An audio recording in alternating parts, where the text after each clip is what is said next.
My dears, before I start, let me warn you. Some stories don't wait for the ending to become frightening. Some stories start with the scream. And mine began on a rainy Thursday evening, with my daughter-in-law standing in my kitchen, shaking with rage, her voice slicing through the air. "You're a terrible cook. You ruin everything." But the part that still chills my bones? 2 hours later. She wasn't the one screaming. She was the one staring at me. Horrified, pale, speechless. Because of what I did right in front of her. I can still hear the rain tapping the windows that night, like impatient fingers urging me to tell the truth. But let me take you back slowly, carefully. My voice trembles because the walls around me still hold the echoes of that evening. I remember turning toward her, my daughter-in-law Emily, who was standing too close, her breath shaking the candle flame on the counter. The electricity was out again, and the house smelled faintly of damp wood and old memories. She had tossed the pot I'd cooked onto the floor, the broth spreading like a dark puddle across the cracked tiles. Her eyes were burning. Her hands were shaking. And for 1 second I thought she might actually hit me. But I didn't shout back. I didn't defend myself. I just looked at her. Because something in her face, something behind the anger, felt wrong. As if her fury wasn't really about me. As if it belonged to someone else in this house. Someone who wasn't alive anymore. "You don't respect boundaries," she snapped. "You don't listen. You don't care about how this home should run." Her words weren't new, but her tone, oh, that tone. It reminded me of someone I had tried to forget. Someone whose voice used to echo through these same walls with the same rhythm of cruelty. My late husband. The thought made my fingers curl around the old wooden countertop, steadying myself as the candlelight flickered. "Emily," I whispered, "you're angry. But this isn't about the soup." "Oh," she sneered. "Then what is it about? Enlighten me, Grandma." Grandma. She used that word like a blade. I looked down at the spilled soup, the dark tiles, the shadows forming strange shapes in the corners of the kitchen. And for a moment I swore I heard footsteps upstairs, even though no one else was home. Tap, tap, tap. Just slow enough to be human. Just soft enough to be impossible. But I kept my voice steady. "I know what today is," I said softly. "You can't hide grief and anger forever." Her face froze. Her eyes flickered confusion, then panic, then something deeper. "No," she whispered, backing away as if I'd opened a door she wanted locked forever.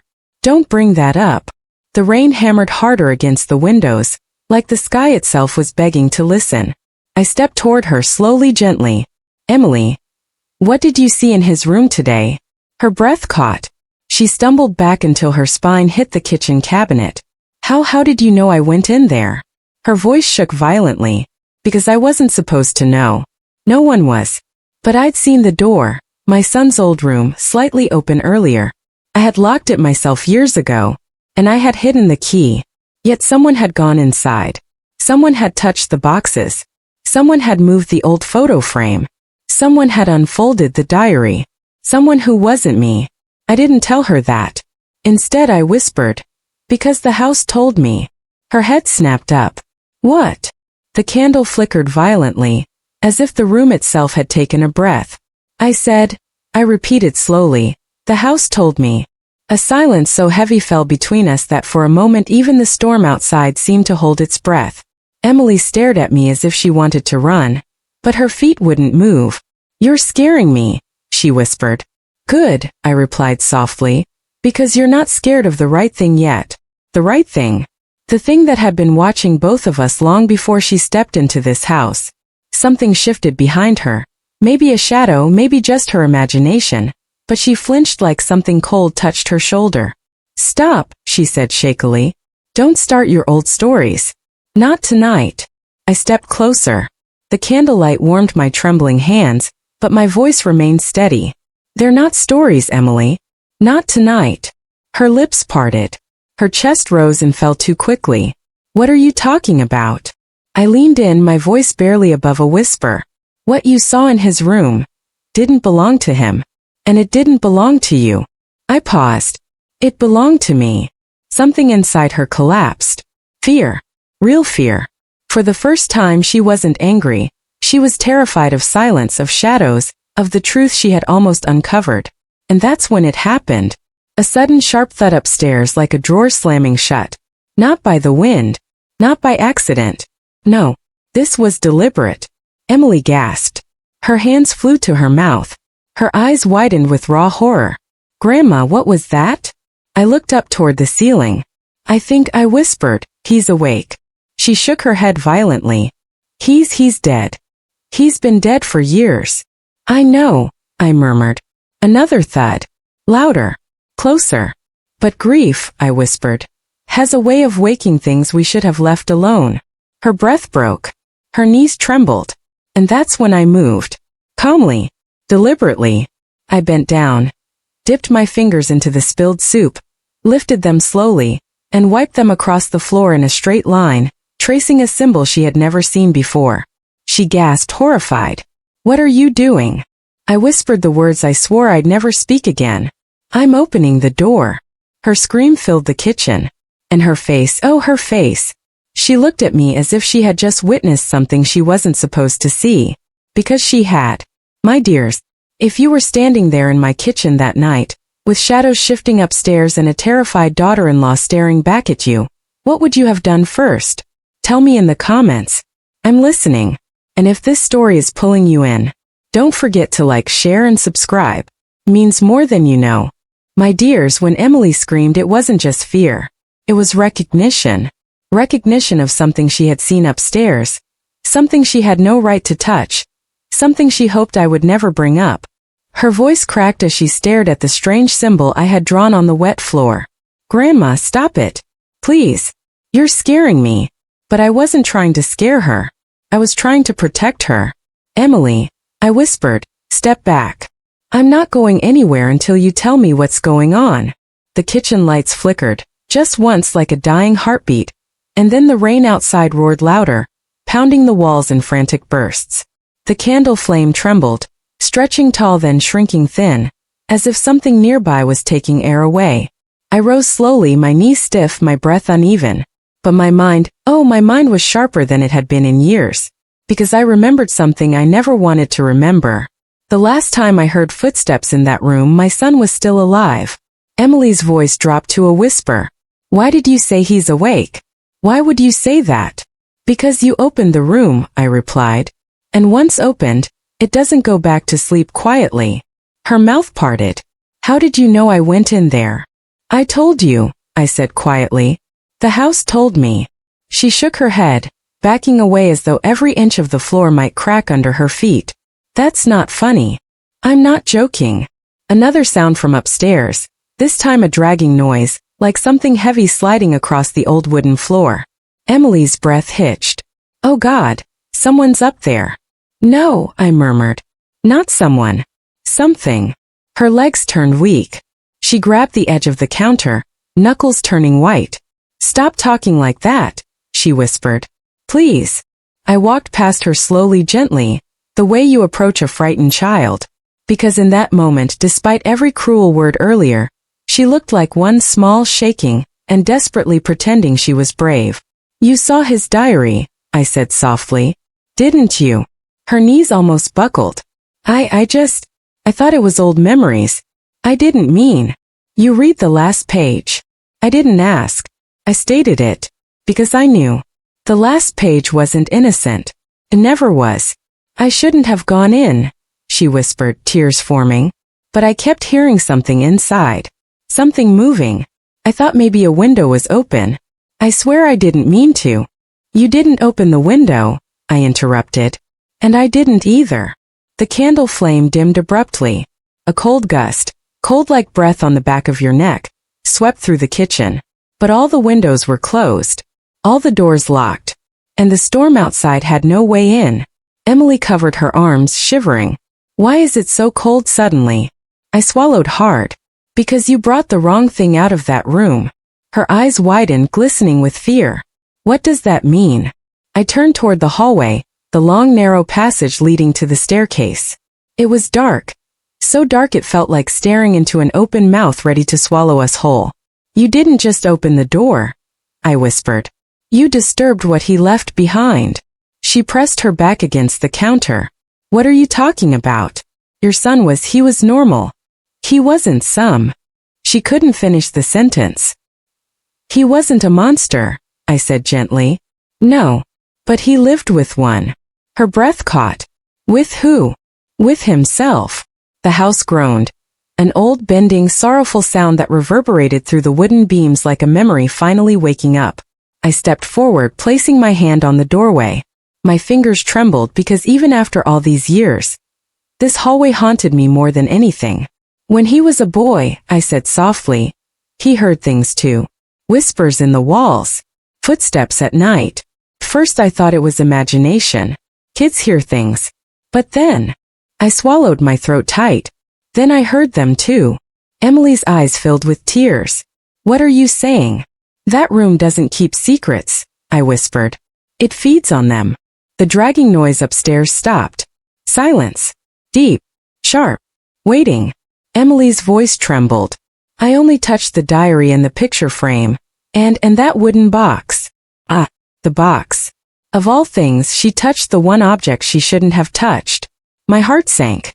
Emily, I said quietly, describe the box. It was small. Dark. Carved with strange lines. No opening. I thought it was just decoration. It has no opening because it wasn't meant to be opened. I didn't open it. You don't have to open it, I whispered. You only have to disturb it. Her face turned pale like moonlight. I'm so sorry, she whispered. I didn't know. I stepped closer and placed my trembling hand on her cheek. Oh my dear, you never should have gone in. Suddenly, bang! A door upstairs slammed so violently that dust fell from the ceiling. Emily screamed, clutching my arm. It's coming down here, she cried. Isn't it? I didn't answer. Because answering would only make it more real. I guided her away from the kitchen toward the hallway, even though she resisted. No, please, I don't want to go closer to the stairs. We have to, I said. If we hide, it will follow. But if we face it, maybe, just maybe, we can put it back. Put what back? I leaned in, my lips trembling, my voice cracking with years of buried truth. My son's anger, I whispered. The part of him that refused to die. Emily stared at me in frozen horror. Her voice barely escaped her lips. Grandma, what did he do? I closed my eyes. I'll show you. We stepped into the hallway. The floor creaked. The shadows stretched. The storm outside howled like something trapped was begging to be let in. The stairs loomed ahead, dark, crooked, old. Halfway up, something shifted. A silhouette? A shadow? A memory? No. Something worse. Something real. I grabbed Emily's hand. Whatever you see, I whispered, don't run. It gets stronger when you run. We took the first step. The second. The third. My breath shuddered. At the top of the stairs, the door to his room slowly creaked open by itself. Emily grabbed my arm, her nails digging into my skin. Grandma, she whispered, voice trembling violently. Is he in there? I looked into the dark doorway, and for the first time in years, I heard him whisper my name. My dears, when I heard my son whisper my name, after all these years, after his burial, after the dirt settled on his coffin, I felt my bones turn to ice. Not fear. Not grief. Something far heavier. Something I had prayed I'd never feel again. Recognition. Because that voice wasn't soft. It wasn't longing. It wasn't my child calling his mother. It was the other voice. The one that used to slip through his bedroom door late at night. The one that made him wake up with scratches on his arms. The one that whispered to him until dawn. The one he died trying to silence. Emily's grip tightened around my wrist. Grandma, tell me you heard that too. Please tell me I'm not losing my mind. You're not, I whispered. The door slowly creaked wider. Just enough for a sliver of darkness to spill out. Not light. Darkness. Thick. Alive. Like something inside didn't want us to see it, but wanted us to step closer. The storm outside cracked the sky open with a violent flash. Just one brutal lightning strike. And in that single moment of white light, the hallway stretched long and distorted, like we were trapped inside a memory instead of a house. Emily trembled beside me, her breath uneven. Why does it feel like something is watching us? Because something is, I whispered. The candle in my hand flickered violently, then steadied, almost as if something exhaled near it. We reached the top of the stairs. The air was so cold it felt like needles on my skin. Emily's voice cracked. He died in this room, didn't he? No, I whispered. He died long before that.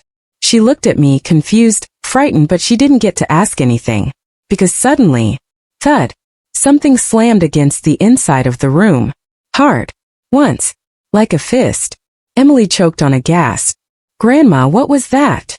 Not what, I said quietly. Who? But my dear listeners, do not mistake my words. I don't mean my son. No. I mean the thing that lived beside him. The thing that whispered in his ear when he was a boy.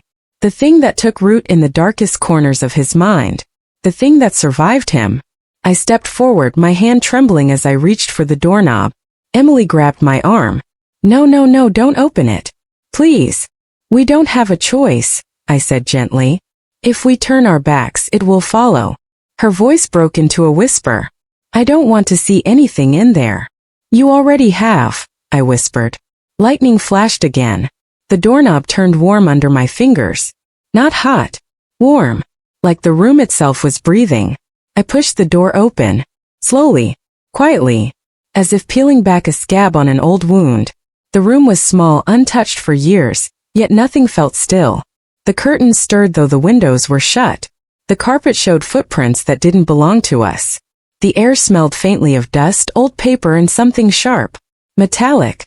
Like cold iron or dried blood. Emily whispered, "Oh God." Then she saw it. The diary. My son's diary. Lying open on the floor. Pages fluttering even though the air was still. And beside it, the wooden box. The one she had touched. Only now it wasn't just sitting there. Now, it was humming. A low, vibrating, breath-like sound. Emily stumbled back until she hit the doorframe. Grandma, the box. It's moving. I kneeled slowly, my knees aching, my hands shaking. The symbols carved on the box glowed faintly. So faint it could have been imagination, if not for the shadows inside the room bending toward it. You weren't supposed to touch this, I whispered. I didn't know, she cried. I thought it was just a keepsake. It is, I said softly, but not of my son. She stared at me, confused. Then whose keepsake is it? Lightning split the sky again. The box vibrated faster. The diary pages flipped violently, stopping on one particular page, the last entry. My breath hitched. Emily crouched beside me, tears streaming down her face. What does it say? I didn't answer. Not yet. Because before I could speak, a shadow crawled across the wall. Not walked. Not glided. Crawled. Jerky. Twisted. Like something broken trying to move with purpose. Emily screamed, clinging to my arm. What is that? I forced myself to stand. I forced my voice to steady. But inside, I was breaking.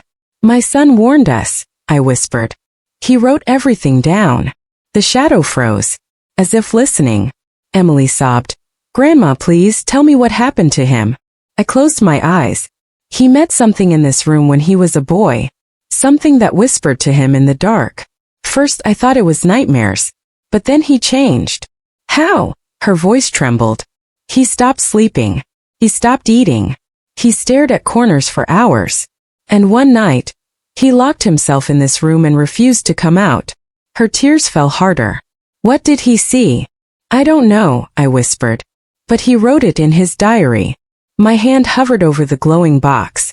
Whatever it was, it needed a place to live. And my son, my poor broken son, gave it one.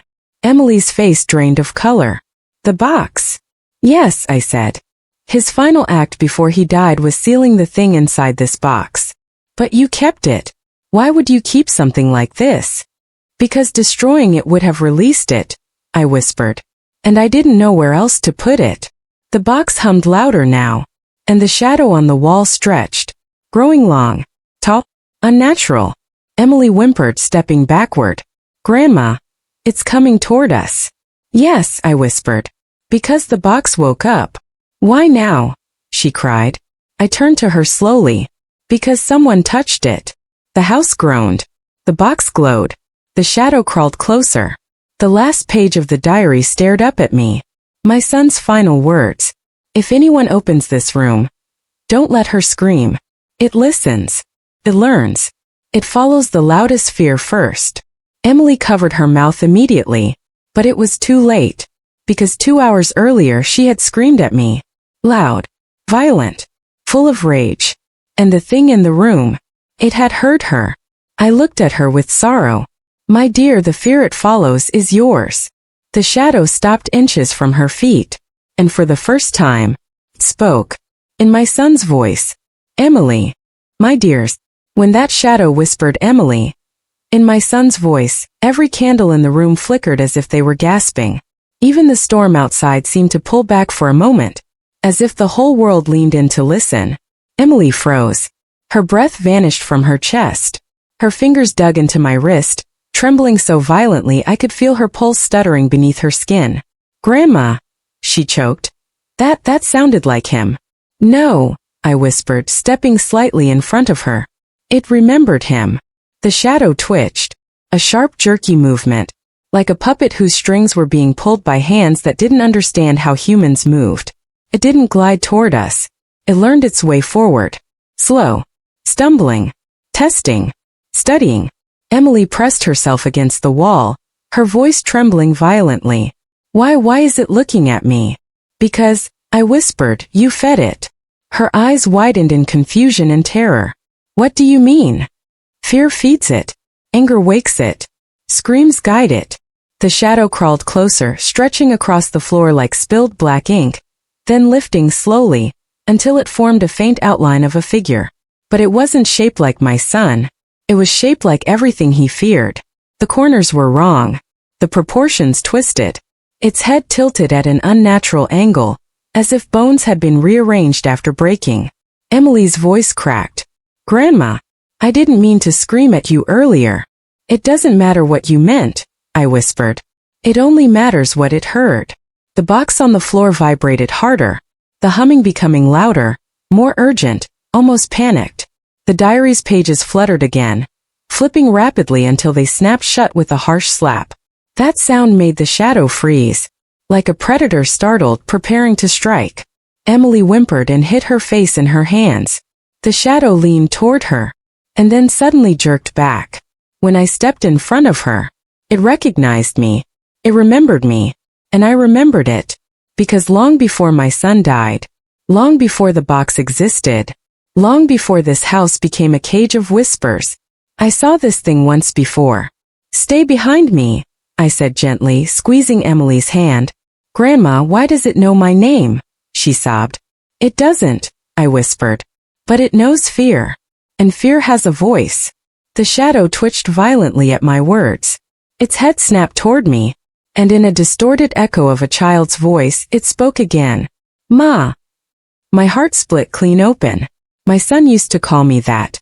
But this wasn't him. This was the thing that learned how to mimic him after years of listening through the walls. Don't let it pull you in, I whispered to Emily. No matter what voice it uses.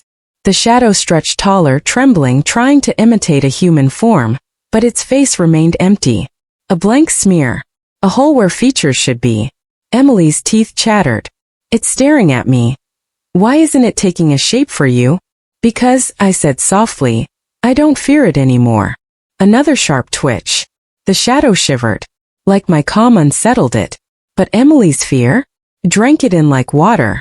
I knelt beside the glowing box. Emily, tell me exactly what you touched in the room earlier. She covered her face, voice breaking. I picked up the diary. And then I moved the picture frame. And then the box rolled a little, so I reached out and steadied it. Did you turn it?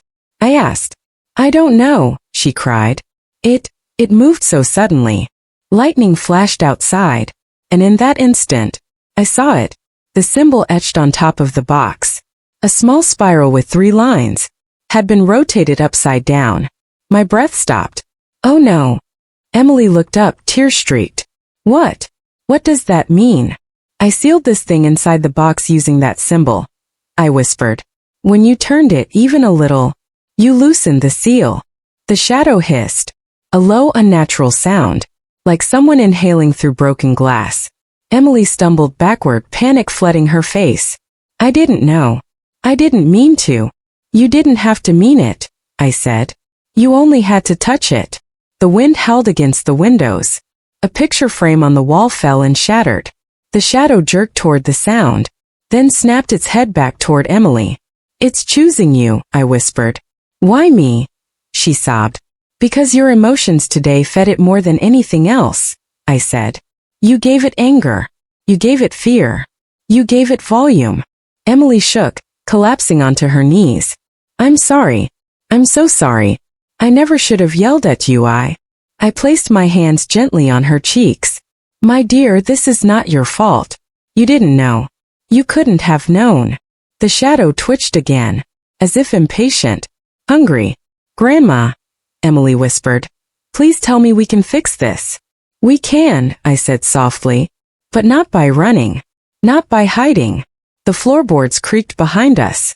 The shadow was moving again. Faster now. More confident. Less broken. Learning.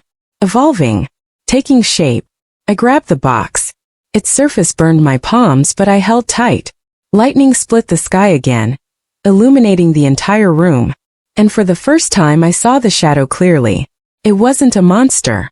It was a reflection. A twisted, distorted reflection of a person formed from the darkest pieces of memory and emotion. A shape built from everything my son feared, and everything Emily felt in this house. I whispered to her. Listen carefully, my dear. The thing in this room follows emotion like a scent. And tonight it learned yours. Her eyes widened with new terror. You mean it's connected to me? Yes, I whispered. And if we don't act fast, it will become you. The shadow crawled closer, the outline sharpening, twisting, shifting, morphing. Emily's voice broke. Grandma, what do we do now? I held the box tight against my chest, trembling. We put it back, I whispered. But how? She cried. I turned slowly, my voice cracking, my heart pounding, and with the storm screaming outside, my son's diary still warm on the floor, the shadow stretching tall enough to tower over both of us. I whispered the words I had never spoken aloud. We have to go where it started. Emily froze. Where was that? I looked into the shadow's empty face. The basement. My dears, if you've stayed with me this far, then you already understand something that my own family refused to see for years, that behind every quiet grandmother, there's a storm she learned to carry silently. And that night, the storm inside me finally broke. I remember the exact moment. I was standing in the doorway of my own kitchen, my hands trembling, my breath short, my heart beating with that familiar mix of grief and rage. Emotions I had buried so deeply that even I forgot how sharp they were. The kitchen light flickered, a soft yellow heartbeat against the cracked tiles. And then, I saw her. My daughter-in-law, Amelia, sitting on the bar stool, head down, hands covering her face. Silent. It was the first time in years that she looked small, fragile, almost like she was the one who needed protection. But my goodness, children, you know what the strangest thing was? She wasn't crying. No. Her eyes were open wide, frozen, staring at something on the counter. Something she couldn't understand. Something she didn't expect to see. And that something was the old wooden recipe box. The one that belonged to my mother. The one I had locked away for decades. The one that I hadn't touched since the night I lost her. It wasn't supposed to be out. It wasn't supposed to be open. It wasn't supposed to be glowing under the light like some kind of message from the past. I felt the coldest shiver run down my spine. Because I didn't put it there. I swear to you I didn't. Who opened this? I whispered, my voice barely air. Amelia slowly lifted her face. Her cheeks were pale, her lips trembling as if she had been holding her breath for hours. I thought it was yours, she whispered. I found it sitting right here when I came downstairs. My legs went weak. Does that box? Children, that box had been inside the locked cabinet. A cabinet only I had the key to. A cabinet that I hadn't opened in years. I stepped closer, the floorboards creaking softly, like hushed footsteps following behind me. And when I reached the counter, when I placed my hand on that box, when I opened it just 1 inch more, I smelled her perfume. My mother's perfume. The same one she wore the night she died. I felt my throat close up. My eyes burned. My fingers shook so violently I had to grip the counter to steady myself. And then I saw the top recipe card. My handwriting. Except it wasn't mine. Not fully. The loops were different. The curls sharper. The letters angled the way my mother used to write when she was in a hurry. It was a recipe I had never written down. A dish only she made. A dish I hadn't tasted since I was 17. Old country winter stew. I whispered it aloud. The moment those words left my mouth, the kitchen light flickered again, harder this time, like something pressed against the walls and made the electricity pulse. Amelia jumped. Did you see that? What's happening in this house? I wish I had an answer. Because at that moment, even I didn't know if I was losing my mind, or if something from my past had finally decided to come looking for me. I sat down slowly because my knees were acting like they didn't want to hold me anymore. And Amelia, the girl who had spent years finding faults in me, actually moved closer. She touched my shoulder. Mom, I'm sorry, she whispered, voice trembling. I shouldn't have yelled earlier. I shouldn't have said those things about you. I was stressed and angry and... No, I cut her off gently. This isn't about earlier. This is something older. Much older. Her eyes widened. Older like what? I didn't want to say it. Even thinking about it made the shadows in the room feel heavier. But I had to. She deserved the truth. And I was tired of living with ghosts. My childhood home, I whispered. The kitchen, the smoke, the screaming, the fire. Everything that happened that night. I never told anyone. Not even your father. Amelia froze.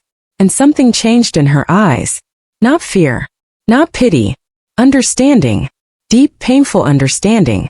Mom, she said softly, tell me. Children. I didn't want to. I've avoided speaking that story out loud for over 50 years. But that box. That perfume. That handwriting. It was like the past had crawled out of its grave and sat down next to me, waiting patiently. So I took a breath. A trembling, aching breath, and I began.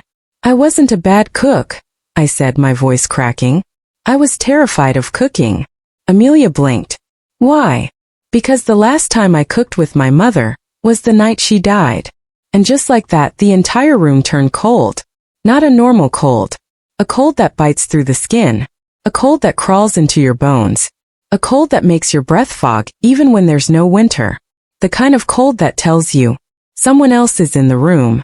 I heard Amelia inhale sharply. I felt her hand tense on my arm. She felt it too. Then, tap. A soft wooden tap. We both turned at the same time. The recipe box lid had closed.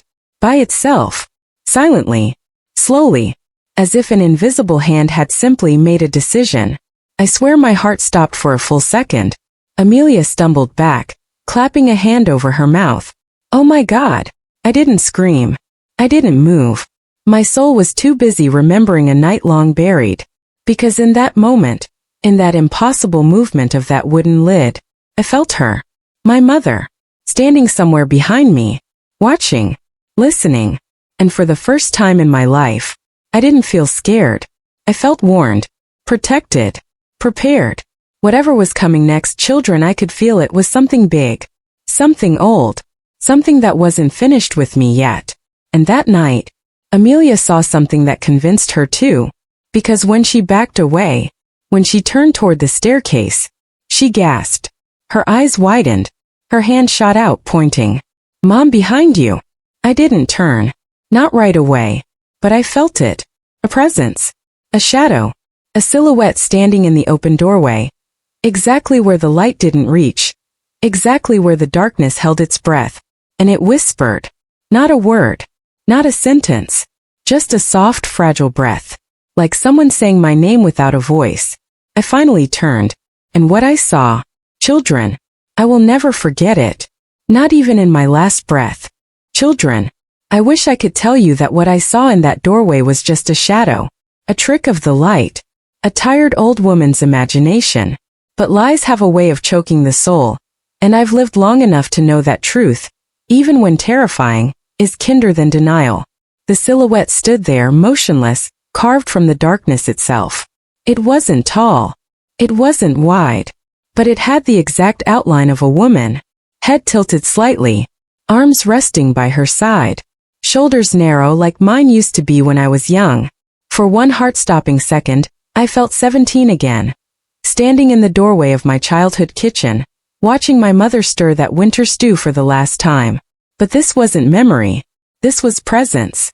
Something real. Something breathing. Something that wanted to be seen. The light buzzed overhead, a soft, trembling hum, and the temperature dipped again, so suddenly that Amelia grabbed her arms, rubbing at the goosebumps rising on her skin. "Mom, please," she whispered. "Tell me you see that too." I wanted to stay strong. I wanted to lie and tell her it was nothing. But my voice betrayed me. "Yes," I said quietly. "I see her." Her. The word felt dangerous, like accidentally calling a storm by its real name.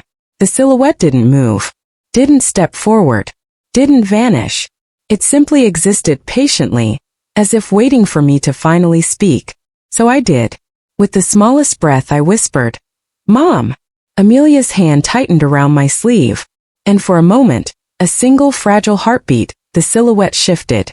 Not toward me, but downward, as if lowering her head, in sorrow, or apology, or in remembrance of something unforgiven. My own breath trembled. You see, children, my mother didn't die peacefully, and the reason I fear kitchens, the reason I stopped cooking after that night, the reason Amelia's insult earlier wounded me more deeply than she realized, is because I believe, even after all these decades, that her death was my fault. Not intentionally, not maliciously, just a mistake. One tiny mistake that I replay every night before falling asleep. I swallowed, my throat tightening, and that memory, the one I've kept locked inside for more than 50 years, rose like smoke from an old fire. "I left the stove on," I whispered. Amelia looked at me sharply. "What?" "I left the stove on the night the house caught fire." The kitchen walls seemed to exhale. The shadows pulsed. The silhouette in the doorway stood taller, not threateningly, but like someone listening closely.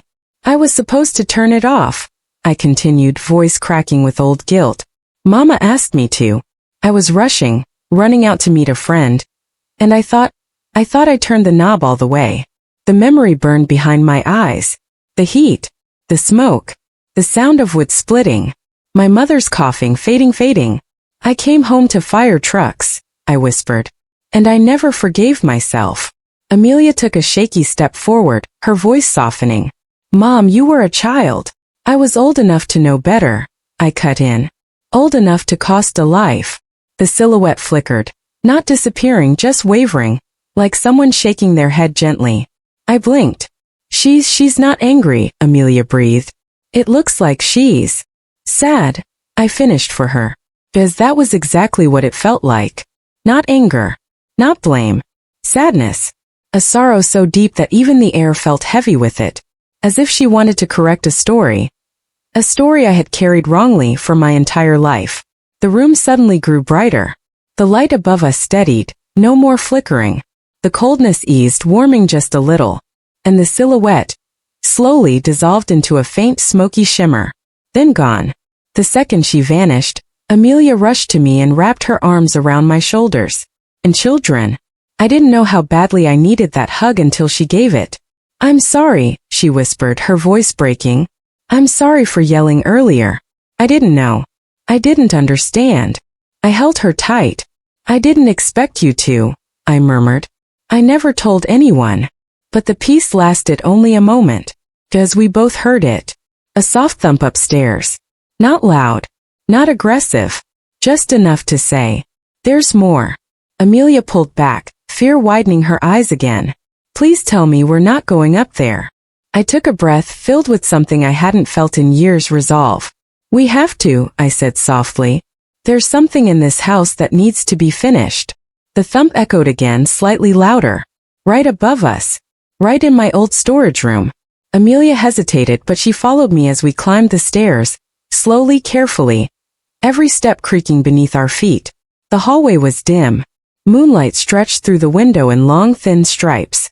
The old air smelled of dust and forgotten summers. When we reached the storage room door, my hand froze on the knob, because etched into the wood, something I had never seen before, something faint but clearly carved, was a single word. "Why?" Amelia stepped back. "Oh my God, who did that?" "I don't know," I whispered. but I felt the truth creeping up my spine. Whatever waited inside was connected to the fire, to my mother, to the recipe box, to everything I had buried under 50 years of silence. I turned the knob. The door creaked open. And children, what we found inside, should not have existed, because sitting on the old table, covered in dust, was a burnt metal pot, warped, charred, blackened from flame, the same pot from the night of the fire. The one I watched firefighters carry out of my childhood home. The one I hadn't seen in over half a century. Amelia gasped. I stepped back, shaking. How did this get here?" she whispered. But before I could answer, a piece of paper fluttered loose from inside the pot and landed at our feet. I bent down. My hand trembled. Picked it up. And when I read the first line, my entire world shifted, because the handwriting was unmistakable. It was my mother's. And the message, "Children." The message was 4 words that tore through everything I believed about that night.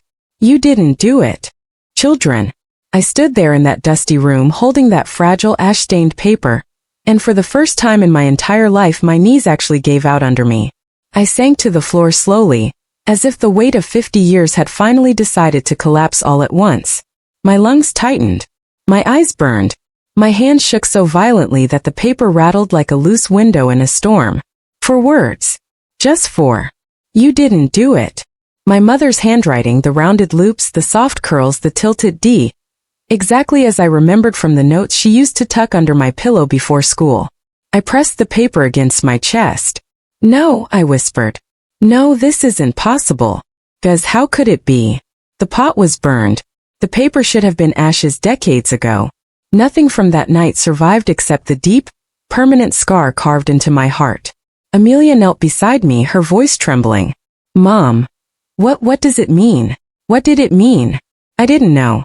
But my soul, my tired, aching soul, felt something shifting, like a locked door inside me was slowly opening. I took a breath, steadying myself. "Help me up," I whispered. She held my arm as I stood, and we both stared at the pot again. That burnt, warped pot. The one I watched the firefighters drop on the lawn, still smoking. The night my childhood home burned to the ground. I stepped closer. The metal groaned softly, as though touched by memory itself. Inside there was nothing but soot. But sitting beneath the pot, something we hadn't seen earlier, was a little ribbon. A pale blue ribbon. My mother's ribbon. The same one she tied around her hair every single morning. I hadn't seen it since the fire. My breath caught in my throat.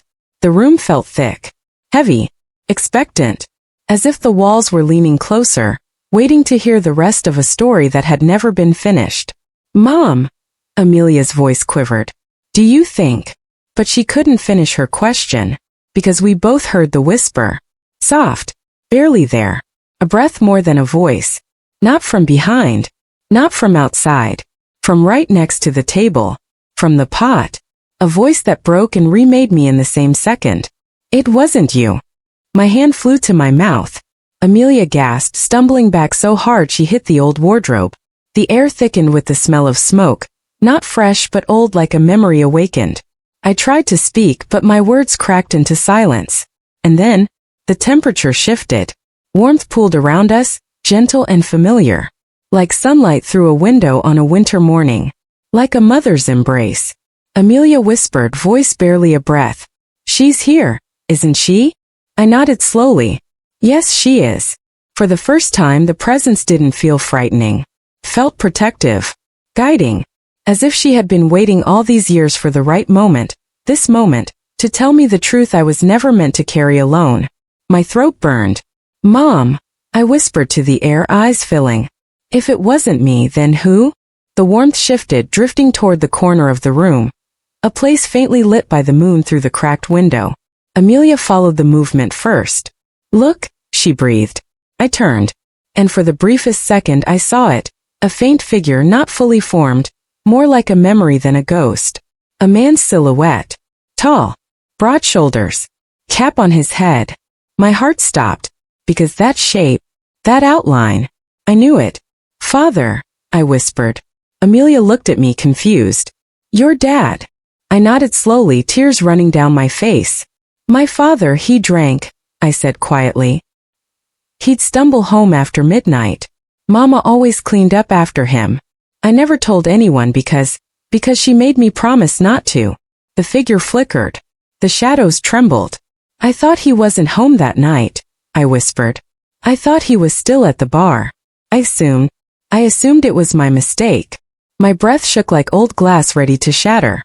But he came home before I did, I said, voice cracking. He must have tried to cook something, drunk, careless. He must have turned the wrong knob. My hands trembled so violently the paper almost slipped from my fingers. Mama wasn't trying to blame you, I whispered to the presence. She was trying to protect you, even from the truth. Amelia covered her mouth, tears streaming. The figure in the corner didn't move, didn't approach, didn't threaten. He simply stood there. Not with pride, not with anger, with regret. Deep, unspoken, unfinished regret. Slowly, softly, the presence faded. Not banished, not torn away, but like a flame gently blown out after finally warming the room one last time. The warmth faded. The smoke memory vanished. And the room grew quiet. Peaceful. Truly peaceful for the first time in 50 years. Amelia wiped her cheeks, her voice small. Mom, why didn't you ever talk about this? I let out a long, trembling breath. Because children often take responsibility for things they don't understand, I whispered. And I chose silence. Punishment. Shame. I thought the world would hate me if they knew. I placed my hand on the pot gently. But she didn't want me to spend my whole life grieving a crime I didn't commit. Inside my chest, something unknotted. Something ancient. Something heavy. For the first time since I was 17 I felt light. Truly, painfully light. We walked downstairs together. The kitchen was warm again. The lights steady. The recipe box still sitting where we left it, closed now, peacefully. Amelia touched my hand. Mom, she whispered. Will you teach me her winter stew? I looked at her, really looked at her, and all the old tension between us melted like frost on glass. Yes, I whispered softly. I will. We cooked that night. Both of us trembling. Both of us healing. Both of us feeling someone unseen standing just behind us, smiling gently. The stew simmered, filling the house with a scent I hadn't known in decades, her scent. My mother's kitchen came back to life in mine. Not through fear but through memory. Through love. And for the first time in half a century, when I tasted the stew, I didn't cry from guilt. I cried from forgiveness. The house felt warm, safe, quiet, and somewhere, in the soft hum of the old lights, in the faint scent of perfume, in the way the shadows softened, I felt her. Finally at peace. Finally letting go. And finally letting me go too.